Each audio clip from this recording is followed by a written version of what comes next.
আপনার স্ত্রীকে তালাকের কথা দিয়ে কখনো ভয় দেখাবেন না, একটা বিপদে আপনারা পড়ে যাবেন।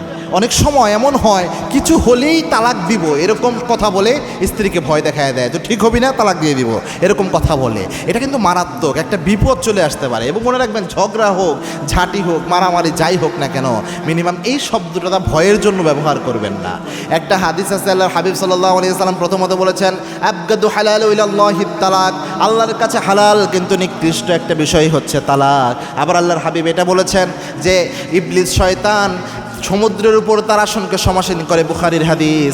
সমাসীন করে ইবলিস শয়তান খোঁজ নিতে থাকে, আজকে কে কোন অপরাধ করেছো।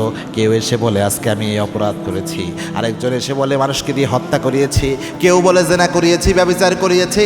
ইবলিস শয়তান কারো উপর এত বেশি খুশি হয় না, কিন্তু যে দুষ্ট জিনিস এসে বলতে পারে স্বামী স্ত্রীর ঝগড়ার সময় কথা কাটাকাটির মধ্যে মুখ দিয়ে তালাক শব্দ বের করায় দিয়েছি, ইবলিস শয়তান তখন তাকে পুরস্কার দিয়ে দেয়, তাকে পুরস্কৃত করে যে তুমি একদম কাজের মতো কাজ করছো, একটা সংসার ভেঙে দিছো।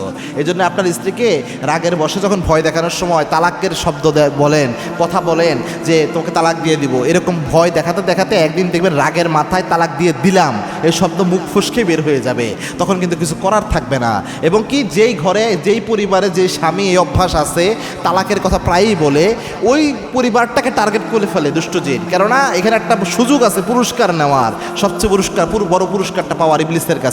এই জন্য এখানে বসে থাকে যে কখন মনের মধ্যে ওয়াসওয়াসা দিয়ে তালাক ঘটায় দেওয়া যায়।